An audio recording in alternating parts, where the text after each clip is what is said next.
sekalian siap untuk berkhidmat ke Pondok Pesantren Suryalaya? Siap. Apakah Bapak-bapak bersedia siap untuk dilantik dan dikukuhkan menjadi pengurus LDTKN perwakilan Kabupaten Cilacap? Siap. Alhamdulillah, terima kasih. Bismillahirrahmanirrahim. Dengan memohon ridho Allah Subhanahu wa Ta'ala dan atas restu dari pembina Lembaga Dakwah Tarekat Qadiriyah Naqsyabandiyah Pondok Pesantren Suryalaya, pada hari ini Minggu 18 Mei tahun 2025 atau bertepatan dengan 20 Zulqa'dah 1446 Hijriah, tepat pukul 9:10 waktu Indonesia bagian Barat, saya Ketua Umum Dewan Pengurus Pusat LDTKN Pondok Pesantren Suryalaya melantik dan mengukuhkan saudara-saudara menjadi pengurus LDTKN Pondok Pesantren Suryalaya perwakilan Kabupaten Cilacap masa hikmat tahun 2025 tahun 2030. Sesuai dengan surat keputusan Dewan Pengurus Pusat LDTKN Pondok Pesantren Suryalaya nomor 014/01 DPP LDTKN /PPS/2/2025 kepada para pengurus LDTKN Pondok Pesantren Suryalaya perwakilan Kabupaten Cilacap, kami ucapkan selamat melaksanakan tugas. Semoga segala gerak langkah kita semua senantiasa ada dalam ridho Allah Subhanahu wa Ta'ala dan dalam bimbingan barokah karomah Hadratul Syekh Haji Ahmad Shahibul Wafa Tajul Alimin radhiyallahu an. Amin ya rabbal alamin. Demikian pelantikan dan pengukuhan. Bila itu wal hidayah. Assalamualaikum warahmatullahi wabarakatuh. Selanjutnya penandatanganan berita acara oleh Ketua Umum LDTKN Pusat Pondok Pesantren Suryalaya dan Ketua LDTKN perwakilan Kabupaten Cilacap masa hikmat 2025-2030. Saudara-bapak Yai Imam Syar'i untuk maju mengambil tempat menandatangani berita acara.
Mohon izin, saya akan membacakan sambutan pembina LDTKN Pondok Pesantren Suryalaya pada acara pelantikan pengurus LDTKN Pondok Pesantren Suryalaya perwakilan Kabupaten Cilacap Provinsi Jawa Tengah masa hikmat tahun 2025-2030. Bismillahirrahmanirrahim. Assalamualaikum warahmatullahi wabarakatuh. Yang terhormat Ketua LDTKN Provinsi Jawa Tengah atau yang mewakili, yang terhormat Ketua LDTKN perwakilan Kabupaten Cilacap serta seluruh jajaran yang baru saja dilantik, yang terhormat para kasepuhan, para tokoh ikhwan, ibu-ibu, bapak-bapak, hadirin yang berbahagia, dan yang terhormat juga para tamu undangan. Alhamdulillah, terima kasih bisa hadir pada acara pelantikan ini. Hadirin yang dimuliakan Allah Subhanahu wa Ta'ala, seraya memuji dan bersyukur kepada Allah Subhanahu wa Ta'ala, mari kita haturkan sholawat serta salam kepada junjungan alam Nabi Muhammad Sallallahu Alaihi Wasallam. Dan kita pun bersyukur dapat hadir pada acara pelantikan pengurus LDTKIN Pondok Pesantren Suryalaya Perwakilan Kabupaten Cilacap Provinsi Jawa Tengah masa hikmat tahun 2025-2030 dalam keadaan sehat walafiat. Semoga kehadiran kita ini ada dalam ridho Allah Subhanahu wa Ta'ala. Dalam kesempatan yang baik ini, saya selaku pembina LDTKIN Pondok Pesantren Suryalaya menyampaikan ucapan selamat kepada para petugas yang baru saja dilantik, dengan harapan semoga para pengurus dapat melaksanakan amanah ini dengan sebaik-baiknya, dilandasi rasa tulus ikhlas lillahi ta'ala.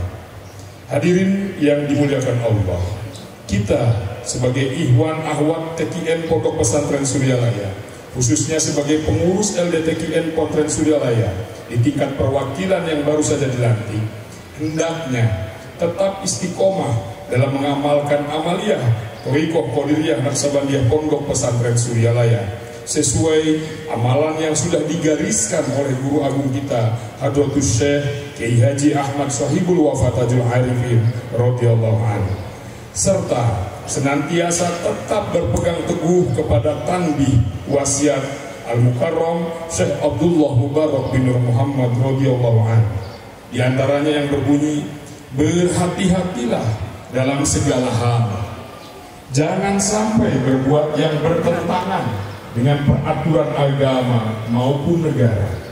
Taatilah keduanya itu sepantasnya. Demikianlah sikap manusia yang tetap dalam keimanan. Tegasnya dapat mewujudkan kerelaan terhadap agama dan negara. Taat kehadiran ilahi yang membuktikan perintah agama dan negara.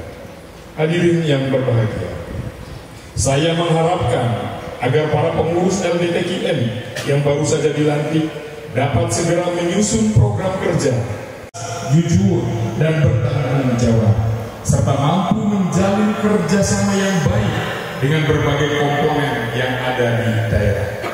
Kedua, pengurus yang baru saja dilantik mampu berkoordinasi baik dengan pengurus LDTKIN di pusat maupun dengan pengurus di daerah, serta dapat menjalankan kerjasama yang baik dan harmonis baik dengan pemerintahan pusat maupun dengan pemerintahan daerah. Selanjutnya saya selaku pembina LDTKIN Pondok Pesantren Suryalaya berdoa semoga kita semua senantiasa memperoleh taufik dan hidayah serta kekuatan lahir dan batin dalam melaksanakan tugas mengembangkan syiar Islam melalui amaliyah Thariqah Qadiriyah Naqsabandiyah Pondok Pesantren Suryalaya. Wa'tasimu bihablillah, wa'tasimu bihablillah, wa'tasimu bihablillah. Rabbana ftah bainana wa baina qaumina bil haqqi wa anta khairul fatihin. Rabbana anzilna munzalan mubarakan wa anta khairul munzilin. Rabbana atina fid dunya hasanah wa fil akhirati hasanah wa qina adzabannar. Demikian sambutan yang dapat saya sampaikan. Terima kasih atas perhatiannya. Billahi taufiq wal hidayah. Wassalamualaikum warahmatullahi wabarakatuh. Waalaikumsalam. Pembina LDTKIN Pondok Pesantren Suryalaya Haji Ahmad Mashkur Firdaus Arifin SIKOM, Pondok Pesantren Suryalaya Perwakilan Kabupaten Cilacap masa hikmat 2025-2030. Tentunya kita ucapkan selamat kepada para pengurus LDTKIN Perwakilan Kabupaten Cilacap. Semoga dalam mengemban tugas ini senantiasa amanah. Amin. Ibu bapak hadirin yang berbahagia, selanjutnya adalah foto bersama para pengurus LDTKIN Pondok Pesantren Suryalaya Perwakilan Kabupaten Cilacap dengan pengurus pusat LDTKIN Pondok Pesantren Suryalaya. Untuk ini monggo mengambil tempat, dipersilakan menghadap timur di belakang membelangi background. Terima kasih.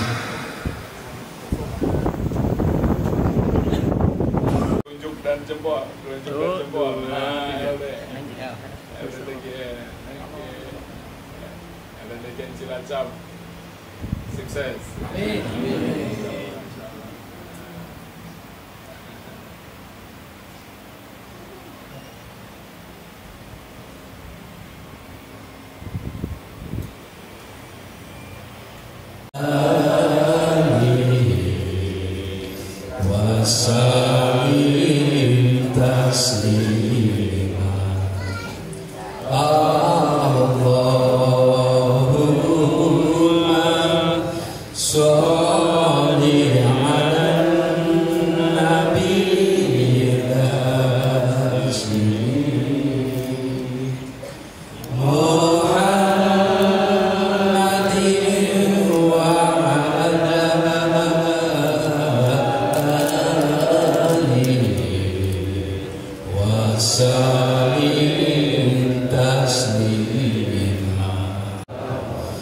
Alhamdulillah wa syukurillah la hawla wa la quwata illa billah wa ala alihi wa sahbihi wa mawala.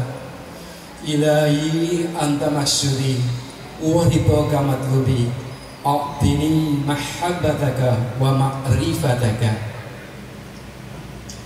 Hadratil Mukarram Asyid Syekh Ahmad Suhaibullah Tajul Arifin radhiyallahu wasilatun bainana wa bainallah, yang sama-sama kita cintai, kita agungkan dan kita muliakan. Mudah-mudahan Allah Subhanahu wa Ta'ala selalu mencurahkan rahmatnya, selalu menambah karomah dan keberkahan kepada beliau. Amin ya Rabbal Alamin. Hadratul Mukarram, para masyikhul kiram, para kesepuhan, para asadidah, para mubalik-mubaligah, para pengurus LDTGN, Ibu Bella dan GMPS, para pemangku hajat manakib dan khotaman, wabil khusus pemangku hajat manakib pada kesempatan pagi hari ini, yaitu beliau yang terhormat Bapak Hamim dan keluarga yang saya hormati dan Allah muliakan. Ikhwan wal akhwat rahimakumullah. Pertama-tama, marilah kita panjatkan puji syukur kehadirat Allah Subhanahu wa Ta'ala yang telah memberikan nikmat kepada kita semua, terutama nikmat yaitu acara hikmat amaliyah dan hikmat ilmiah manakib. Marilah kita awali terlebih dahulu dengan majelis doa. Barokah Fatihah yang pertama, marilah kita khususkan untuk guru mursyid kita, yaitu Sayyid Syekh Abdullah Mubarak bin Nur Muhammad radhiyallahu dan Asyid Syekh Ahmad Suhaibullah Tajul Arifin radhiyallahu. Mudah-mudahan selalu ada dalam ridho dan rahmat Allah Subhanahu wa Ta'ala, ditambah-tambah barokah dan karomahnya, dan mudah-mudahan karomah sedang sakit, baik sakit dohir maupun batin, dan umumnya kita, keluarga kita, saudara kita, sahabat kita, tetangga kita yang saat ini sedang sakit.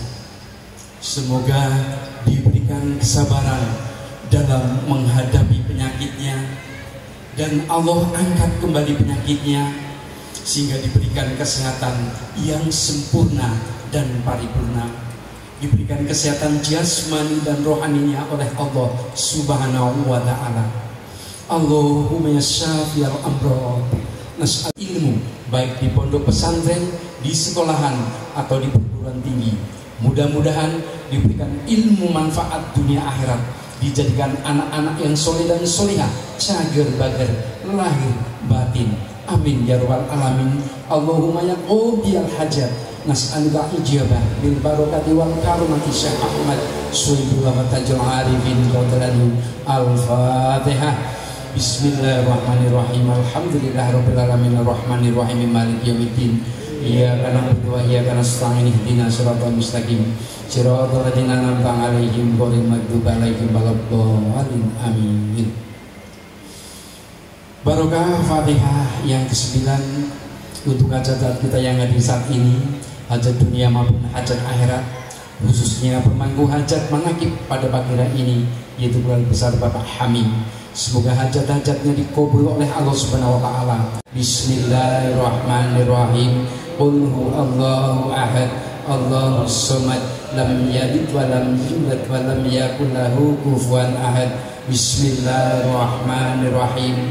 Qul alaihi waladhdallin. Amin. Hadirin ibu bapak, ikhwan akhwat rahimakumullah. Alhamdulillah, untuk majelis doa telah selesai kita panjatkan bersama-sama. Mudah-mudahan doa kita semua dikabulkan oleh Allah Subhanahu wa taala. Amin. Selanjutnya, marilah kita sama-sama mengikuti acara hikmat amaliyah dan hikmat ilmiah manakib. Seperti biasa, hikmah amaliyah manakib ini akan diisi acara. Yang pertama, pembacaan ayat suci Al-Quran akan dikumandangkan disampaikan oleh Al-Mukarram Bapak Kiai Haji Dr. Muhammad Qadir MSI. Demikian susunan acara yang akan kita laksanakan.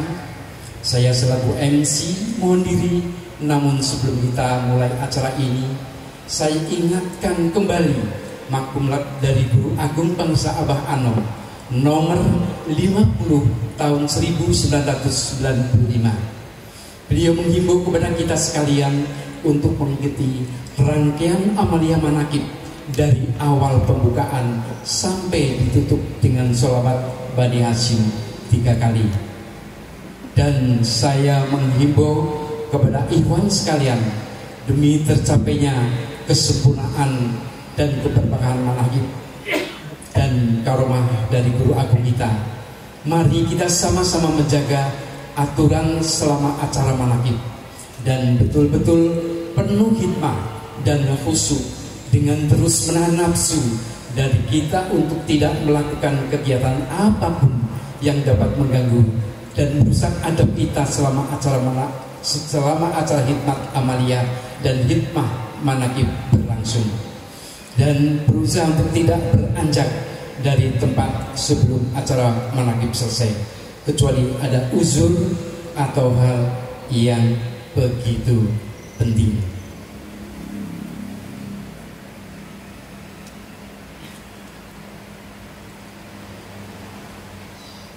Demikianlah himbauan ini, semoga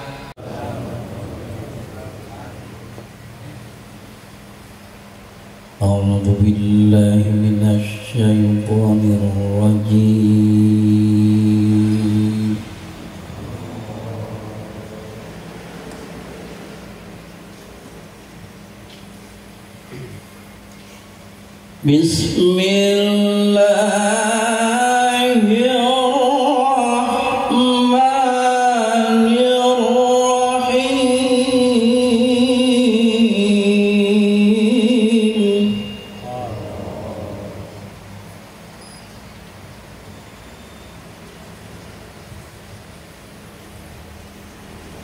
Qul sadaqallahu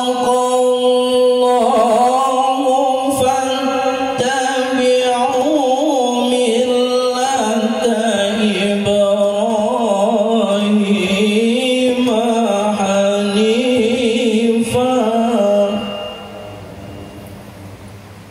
wa ma kana minal musyrikin.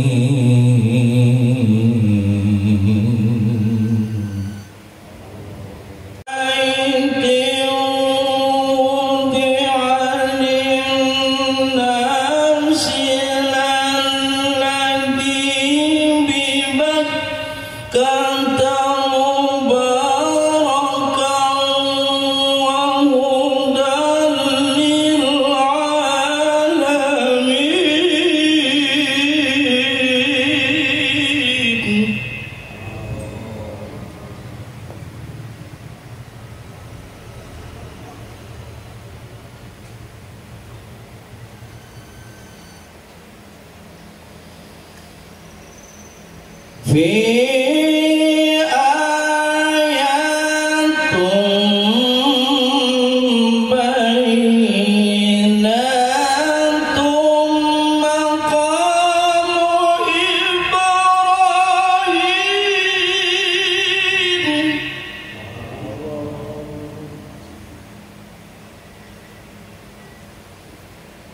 ومن دخله كان آمنا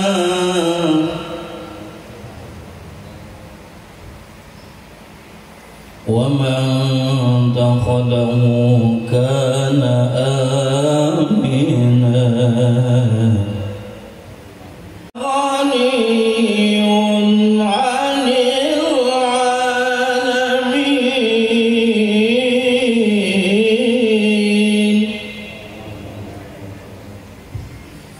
صدق الله العظيم.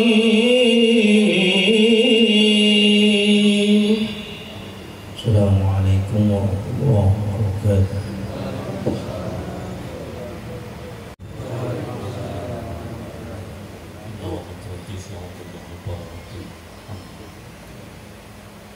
Al-Fatihah.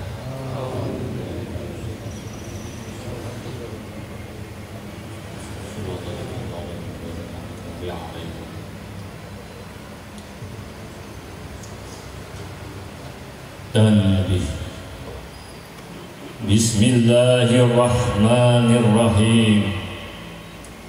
Tanbih ini dari Syekhuna almarhum Syekh Abdullah Mubarak bin Nur Muhammad yang bersemayam di Paptapan Suryalaya, Kajembaran, Rahmaniah.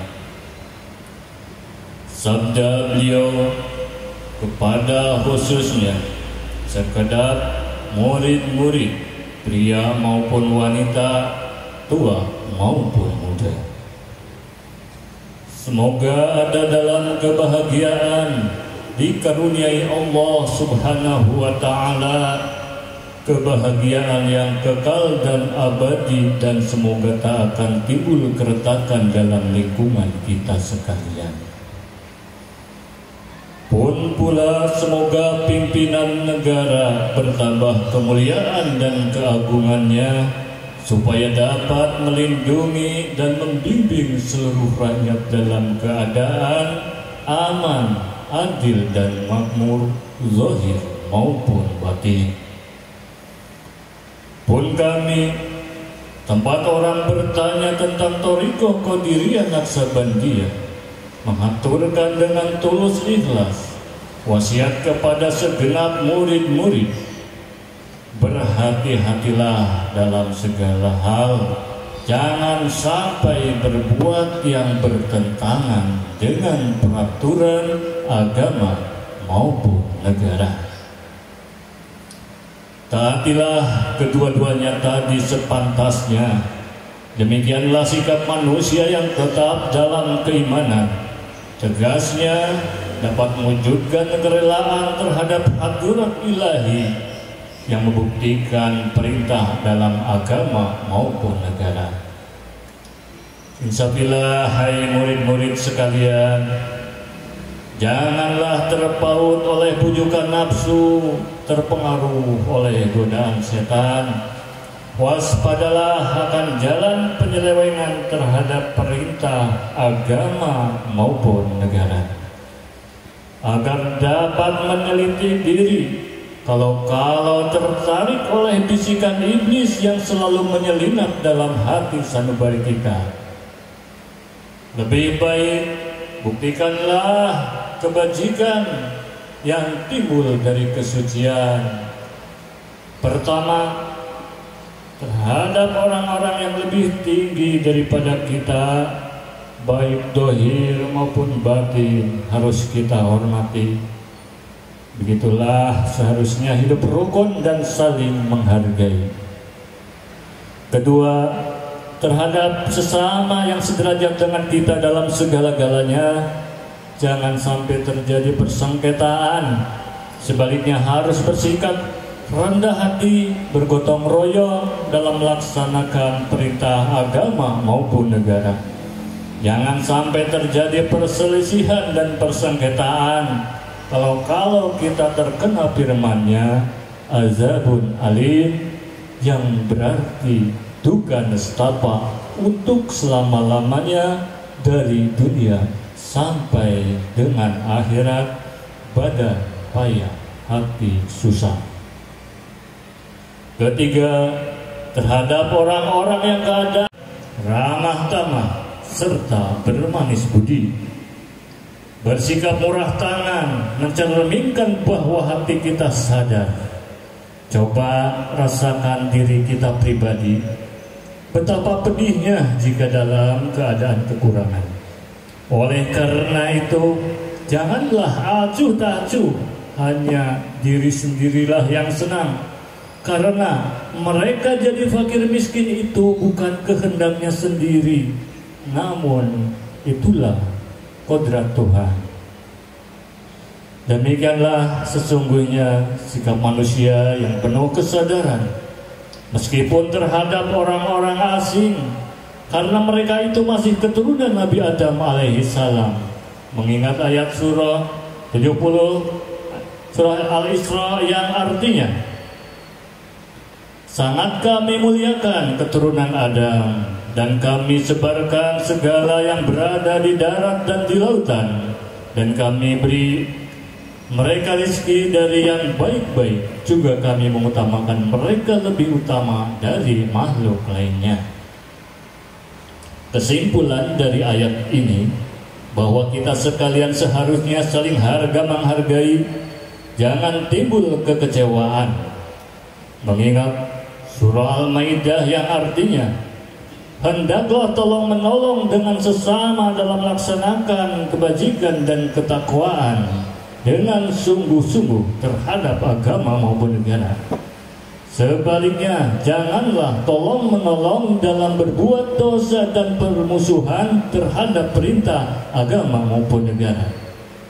Adapun soal keagamaan kepada ulama yang sejaman, 2. Jangan menyalahkan ajaran orang lain.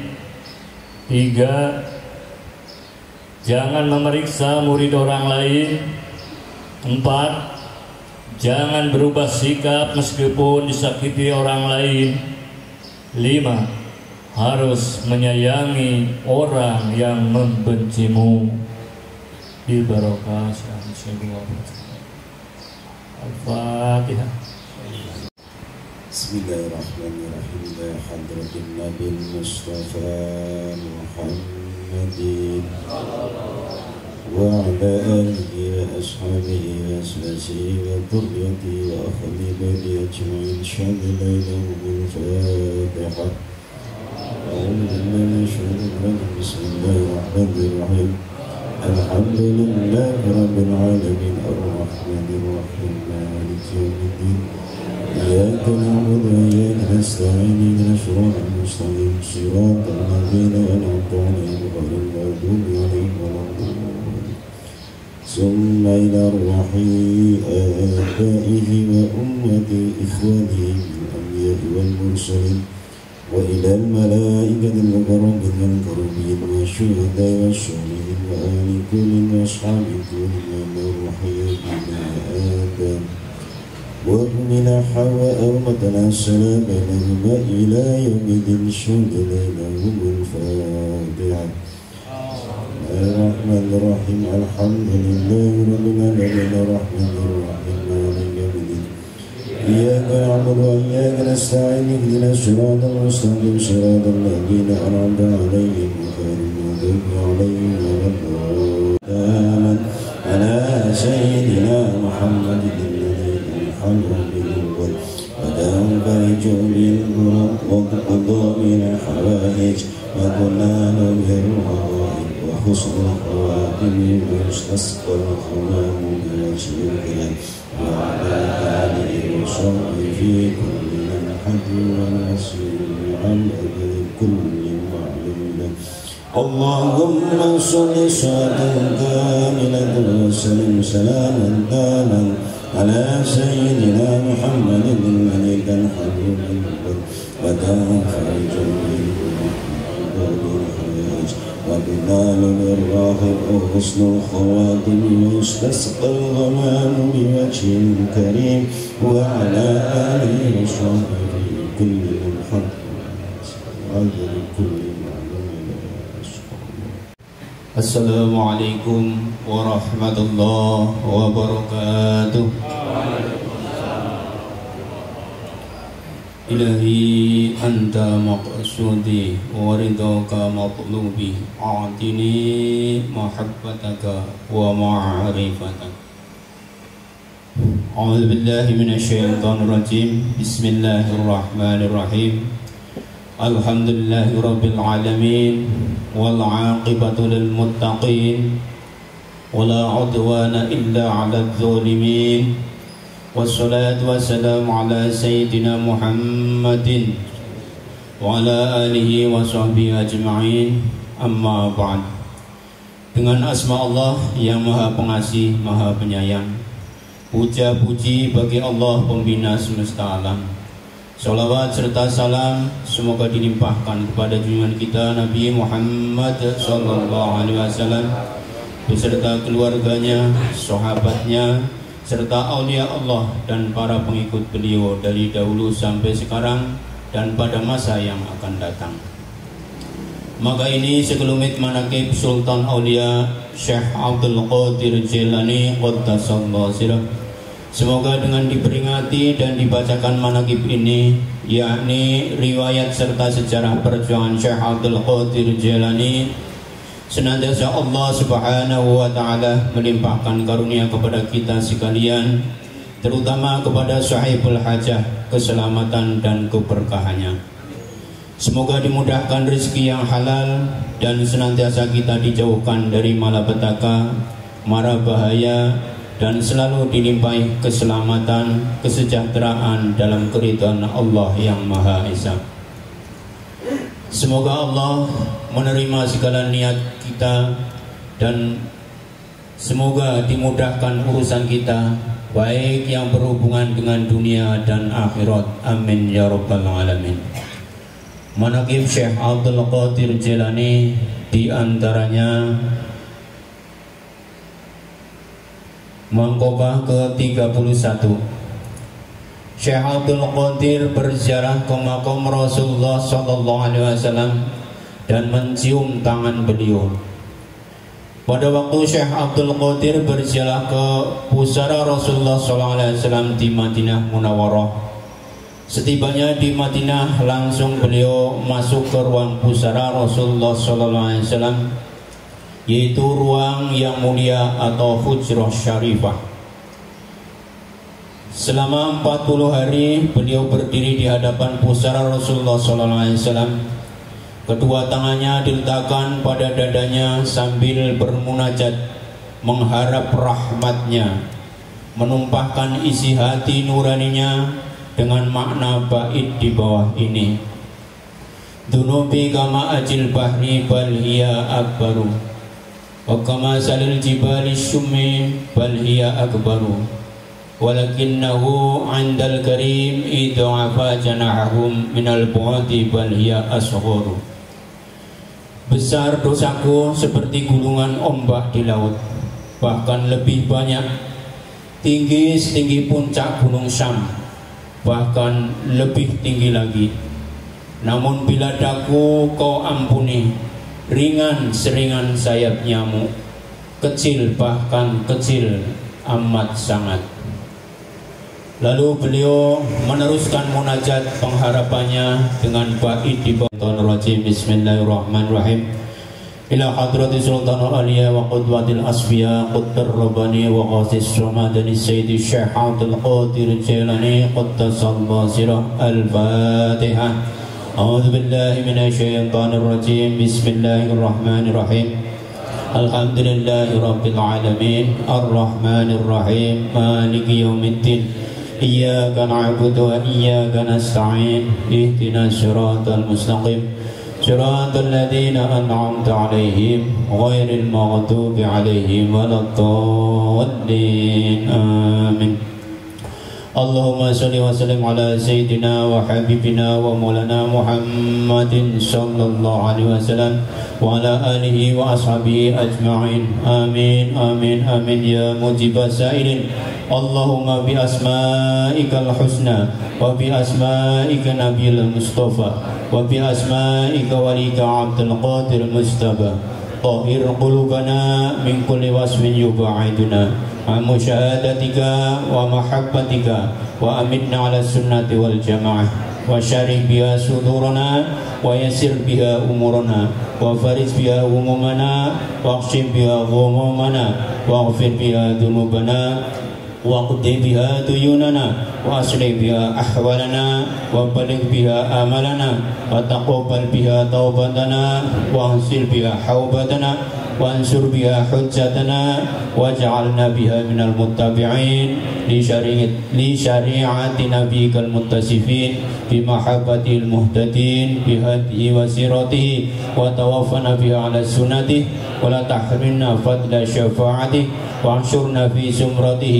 وأدخل الخور المحجلين وأشياعه السابقين وأصحابه اليمين يا أرحم الراحمين ربنا افتح بيننا وبين قومنا بالحق وأنت خير الفاتحين ربنا أنزلنا منزلا مباركا وأنت خير المنزلين ربنا ظلمنا أنفسنا وإن لم تغفر لنا وترحمنا لنكونن من الخاسرين اللهم إنا نسألك الهدى والتقى والعفاف والغنى اللهم اغفر لنا وارحمنا واهدنا وعافنا وارزقنا اللهم مصرف القلوب صرف قلوبنا على طاعتك اللهم أحسن عاقبتنا في الأمور كلها وأجرنا من حس الدنيا وعذاب الآخرة برحمتك أرحم الراحمين اللهم أجرنا من آفات الدنيا وآفات الآخرة برحمتك أرحم الراحمين ربنا آتنا في الدنيا حسنة وفي الآخرة حسنة وقنا عذاب النار سبحان ربك رب العزة عما يصفون وسلام على المرسلين والحمد لله رب العالمين الله وبركاته.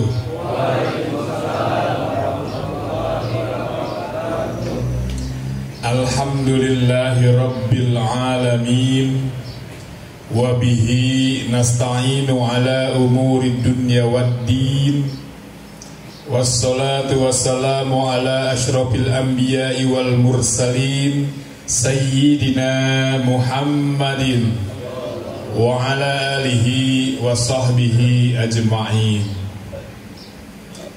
Yang saya hormati Ketua LDTKN Provinsi Jawa Tengah atau yang mewakili, yang saya hormati Ketua LDTKN perwakilan Kabupaten Cilacap beserta seluruh jajarannya, yang saya hormati Kasepuhan Pak Haji Saidi beserta para kasepuhan lainnya, yang saya hormati Sohibul Bait Bapak Haji Hamim beserta ibu dan keluarga, para ikhwan akhwat yang dimuliakan Allah Subhanahu wa taala. Tentu saja kita harus bersyukur kepada Allah Subhanahu wa taala karena saat ini kita ditakdirkan dapat hadir di majelis yang mulia ini dalam keadaan sehat walafiat. Amin ya rabbal alamin. Ibu bapak yang dimuliakan Allah Subhanahu wa taala, ibu-ibu ada Bu? Banyak ya. Bapak-bapak jangan ngiri ya, kalau ibu-ibu tuh harus didahuluin katanya Pak Bu. Ya Bu ya, emang betul ya. Hari ini Pak Bu ya, Bu Pak dulu ya Bu. Ibu-ibu itu harus sabar Pak Bu. Sekarang ini nama ibu atau definisi ibu atau konsep ibu itu kalau bahasa di kampusnya itu terdisrupsi katanya, terganggu. Bu, definisi ibu itu apa sih? Ibu adalah apa coba Pak Juni apa? Orang yang melahirkan kita. Sepakat Bu? Kok kayak jadi ragu nih sekarang. Ibu adalah orang yang melahirkan kita. Ini kan zamannya banyak teknologi ya, inovasi kalau bahasa itunya ya, inovasi, penemuan-penemuan baru yang membuat hal-hal yang selama ini sudah kita lakukan dengan nyaman gitulah ya, ternyata terganggu, ya disebutnya disrupsi, terganggu itu disrupsi. Contohnya dulu lah kita lagi asik main handphone Nokia ya, kan canggih dulu ya Nokia, tiba-tiba ditemukan teknologi Android nih yang sekarang kita itu, habis itu Nokia, itu namanya disrupsi. Nah, yang memprihatinkan, yang paling perlu mendapat perhatian diantaranya tentang definisi ibu itu Pak Haji. Ya, ibu adalah orang yang melahirkan kita ya. Mengapa ini penting kita perhatikan? Karena ada sampai Nabi pun mengatakan kan, siapa yang harus kita utamakan? Ummika, sampai ibu itu disebut 3 kali kan ya. Nah, siapa ibu itu ya? Umi itu gitu ya. Nah, kalau tadi sepakat kita bahwa ibu adalah orang yang melahirkan kita, hari ini Pak, sebetulnya udah lama ya, ada yang disebut surosasi. Apa Pak Bu namanya? Surosasi. Saya kayak lagi ngajar nih, mohon maaf. Surosasi itu penyewaan rahim Bu.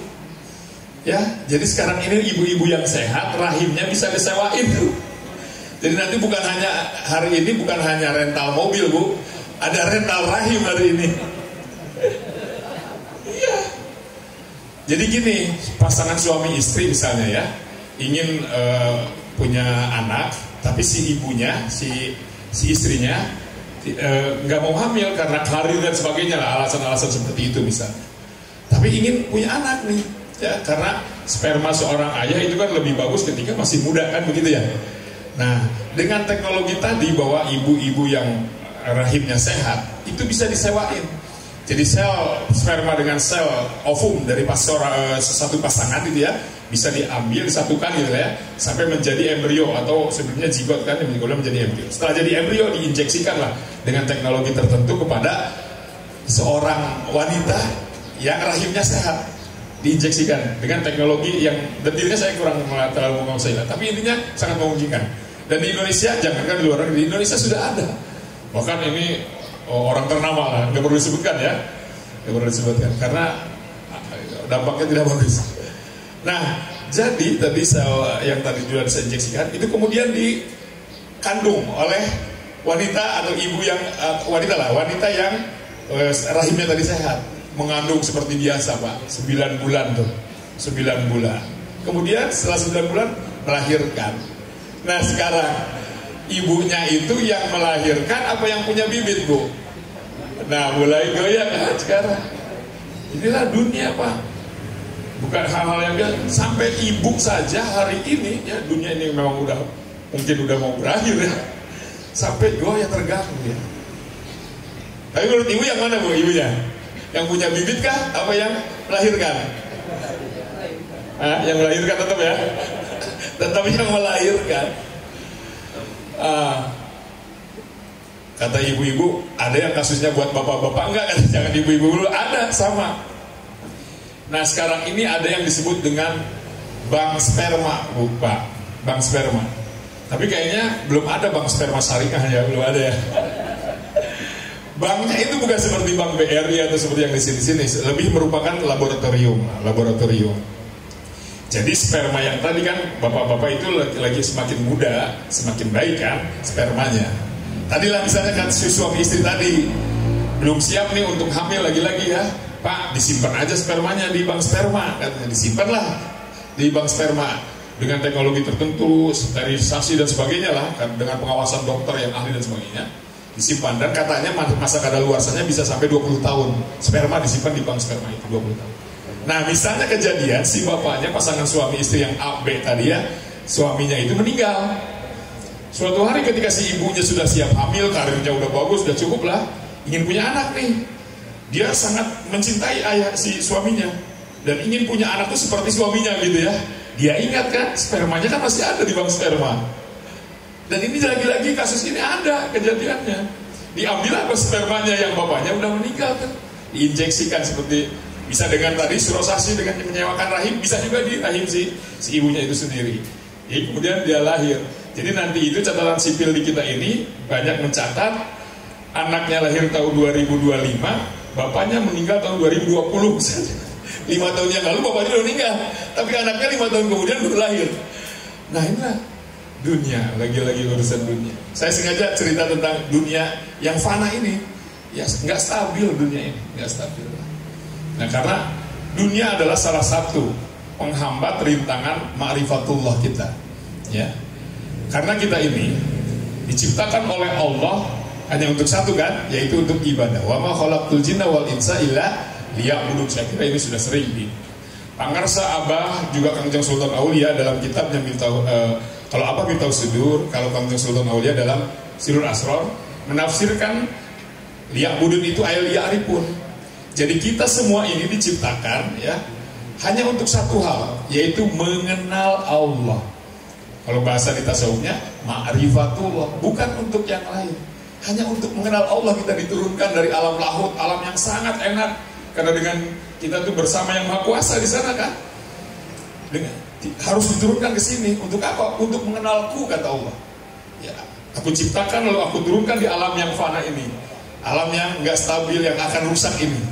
Ya, sengaja Allah turunkan ke sini, diciptakanlah, dibungkuslah, ada yang jadi perempuan, ada yang jadi laki-laki. Ini jasad kita, pembungkus kita, Pak.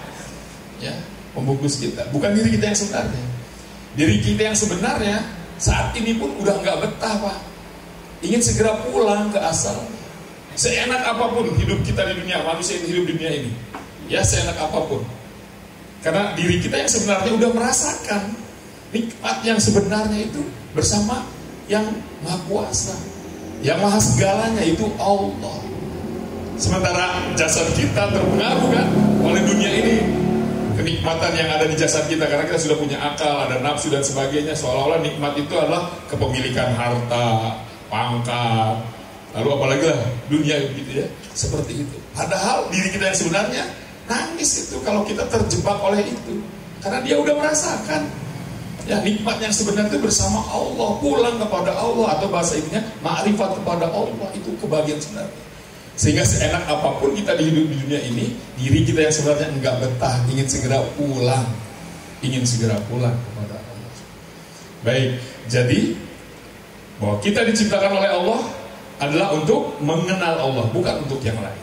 Nah, persoalannya sampai hari ini dengan usia kita seginilah sebenarnya, apakah kita sudah mengenal Allah? Sudah ma'rifat kepada Allah? Lebih baiknya kita menjawab belum lah ya, lebih aman. Karena kalau kita sudah mengenal Allah dengan sebaik-baiknya, tentu akan sangat berbeda. Ya, Allah itu akan selalu hadir dalam diri kita. Ya, karena kita menyadari, mengetahui segalanya Allah itu ya, kemahaan Allah itu kita rasakan kalau sudah ma'rifat itu. Sehingga seperti tadi Kangjeng Sultan Aulia, bayangkan ibadahnya yang luar biasa, tapi rasanya, gautnya, beliau merasa memiliki dosa yang demikian besar katanya ya. Itu menunjukkan tingkat kemakrifatannya. Orang semakin makrifat akan semakin merasa dosa, semakin kotor. Mengapa? Karena berdampingan dan selalu bersama yang Maha Suci. Dia rasakan betul yang Maha Suci itu sangat dekat, terlihat sekali, sehingga terasa kita ini ya Allah enggak apa-apa. Nah kita kan enggak, ya Kangjeng Rasul ya, Nabi Muhammad SAW istighfarnya katanya berapa kali sehari. Karena selalu bersama Allah yang Maha Suci, kesucian Allah itu terasa. Ya, sementara kita nggak terasa, kan nggak kelihatan, sehingga santai-santai aja ya, hidup begini aja. Ya, lupa aja kita santai. Ya, nggak ada isinya kalbu kita. Padahal menjaga kalbu kita agar selalu ada ingatan kepada Allah, itu amanah terbesar dari Kangjeng Sultan Aulia, kata Abang. Ya, Abang mengatakan sekali lagi, amanah terbesar dari Kangjeng Sultan Aulia adalah menjaga kalbu kita agar selalu ingat kepada Allah, zikrullah. Lebih teknisnya lagi, khofi, selalu ada nih setiap waktu. Saya kan dulu nakal, sering makan, ya mungkin harus binikmat lah, mungkin salah satu yang pernah dibentak mungkin ya sahabat karena kenakalan saya. Nah, saya kan lebih sering lupanya daripada ingatnya. Abah tuh alhamdulillah kita semua punya mursyid kamil mukamil yang sangat bijaksana, sangat lembut hatinya. Ketika saya yang nakal ini, kalau bahasa Sundanya tuh dusun, apa ya dusun itu ya, nggak sopan lah ya. Karena saking penasarannya saya sering lupa Abah. Kata apa, nggak apa-apa, asal jangan lama-lama lupanya katanya. Jangan sampai berjam-jam katanya. Bijaksana sekali ya. Jadi yang harus kita fokuskan itu ini ya, setiap waktu. Wah, itu lagi kosong nih. Tapi kan kesadaran itu untuk mengontrol kalbu kita tuh tidak mudah, Bu ya. Karena terlena dengan keasikan kehidupan kita, kesibukan kita ya. Untuk mengontrol, melihat kalbu kita tuh jarang sekali kita. Karena apa itu? Itu tidak diam saja tuh, lawan kita tuh siapa? Iblis. 4 hal tadi, setan, nafsu, urusan dunia, dan makhluk. Itu 4 hal itu terus menerus ya, mengganggu kita, merintangi kita, menghalangi kita ya, terutama dari ingatnya, dari zikirnya. Untuk melirik ke kolbu kita aja udah dipalingkan banget oleh kesibukan dunia kita. Jangankan lagi aktivitas biasa, lagi sholat aja bayang sob. Ya kalau kita evaluasi sholat kita, saya lah terutama saya ya, dari sholat mungkin berapa menit sih rata-rata kita sholat Pak Bu? Rata-rata berapa ya? 5 menit lah ya, 5 menit. Dari 5 menit nih full nggak tuh? Full nggak? Dari mulai usolli ya. Padahal di awalnya kan inna sholati wa nusuki wa mahyaya wa mamati lillahi rabbil alamin kan ya. Betul nggak ketika lagi mulutnya begitu ininya hidup? Syukur, alhamdulillah pokoknya saya selalu karena diingatkan oleh makna dari bacaan itu. Alhamdulillah, syukurlah. Kalau sudah bisa full, ingat terus ya ketika Allahu Akbar. Makanya kenapa kalimat takbir yang dipakai? Akbar, akbar, akbar, itu peringatan. Kita ini mudah lupa, mudah kemana, akbar, akbar. Gak ada yang lebih besar dari Allah itu di kalimat itu yang diulang-ulang itu setiap gerakan ya. Dari mulai pertama aja kan, Allahu Akbar, udah itu teguran awal, peringatan ke kita, ya. Udah yang namanya akbar, artinya sesuatu yang paling perlu kita perhatikan, yang paling berpengaruh, yang paling besar pengaruhnya terhadap kita itu hanya Allah. Tapi kok kenapa kita ingat anak, ingat sawah lah, sawah itu nggak lebih besar dari Allah. Itu yang ngurusin sawah tuh Allah, hijaunya, airnya, semuanya dari Allah. Allahnya dulu ya, makanya takbir yang dipakainya Allahu Akbar, supaya mengagungkan Allah gitu ya. Mau pindah gerakan, setiap pindah gerakan diingatkan ke tubuh kita, jasad kita ini nih, akbar, akbar, akbar. Tapi kan lagi-lagi ya, mulutnya akbar, tapi tetap aja lagi sujud, lagi apa? Ini ruku juga kan? Jadi ini hanya kebiasaan aja, refleks kita aja. Ya. Nah itu juga ya. Padahal yang paling utama tadi, lagi-lagi amanah yang paling utama itu menjaga itu. Sehingga ada sholat, itu kan semuanya udah Allah rancang. Ya karena ketika ruh kita yang suci tadi udah dibungkus dengan jasad ini, maka Allah memberikan jalan agar bisa tetap pulang kepada Allah. Di antaranya ya disuruh ibadah si jasad ini juga gitu ya, dengan sholat di antaranya. Ya dengan sholat itu. Nah itulah Ibu Bapak ya. Jadi tadi bahwa kita diciptakan oleh Allah hanya untuk mengenal Allah. Tapi pertanyaannya kok sampai segini, terutama nih ketua umum yang lagi ngomong ya, Masya Allah, kok belum terasa Allah itu gitu ya. Pasti ada yang menyebabkannya. Apa kira-kira yang menyebabkannya? Begini Pak Bu ya, tasbih ini ya, kalau tuh seperti ini ya, kalau ini apa jauh ya, tuh jauh. Kelihatan nggak kalau jauh itu sesuatu dengan jelas? Kelihatan nggak? Nggak kelihatan. Ya itu dari kayu apa dari besi misalnya ya, atau dari benda lainnya. Nggak kelihatan karena jauh. Ini bukan menjizimkan Allah ya. Begitu juga kalau kita jauh dari Allah, nggak terasa tadilah kesuciannya Allah ya, nggak terasa karena jauh. Kitanya yang jauh. Ini udah dekat nih Pak Qadir, tapi apa nih? Terhalang, terhijau, sama nggak kelihatan juga. Bahkan Allah menyatakan, aku lebih dekat dari apa katanya nih? Urat nadi, urat leher, lebih dekat katanya. Bayangin, ini udah nempel ke kita, Allah lebih dekat lagi. Tapi terasa nggak oleh kita? Kemaha kuasaannya, kemaha suciannya, ya, nggak terasa kan? Sehingga kita masih takut nggak dapat rezeki. Padahal Allah yang punya rezeki, yang maha pengasih dan penyayang itu udah lebih dekat dari kita. Artinya apa? Nggak ngomong pun Allah udah tahu. Orang gerakan darah kita yang ada setannya aja Allah tahu. Kan setan itu di darah-darah kita yang mengalir itu. Artinya Allah tahu. Ya, tapi nggak terasa. Kita hanya lagi-lagi terhijab. Selain itu apa? Udah dekat nih, hijab udah nggak ada, tapi gelap misalnya nih, nggak ada cahaya, kelihatan nggak? Nggak kelihatan, gelap hati kita itu Pak, penuh titik noda. Satu, mungkin sehari cuma satu, tapi kalau lama-lama ya, akhirnya penuh kotoran, tertutup cahaya-cahaya Allah itu, sehingga gelap hati kita. Lagi-lagi sama, nggak bisa merasakan adanya atau melihat atau makrifat kepada Allah. Nah 3 hal itu, ya jauhnya kita dari Allah, terhijabnya kita, lalu gelapnya hati kita, membuat kita mudah sekali melakukan dosa.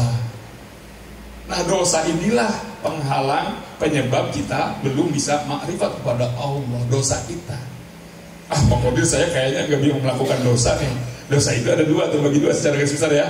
Dosa dohir, dosa batin. Alhamdulillah, ya, insya Allah lah semua kita mungkin sudah lewat lah. Dosa-dosa dohir sudah tidak melakukan lagi ya.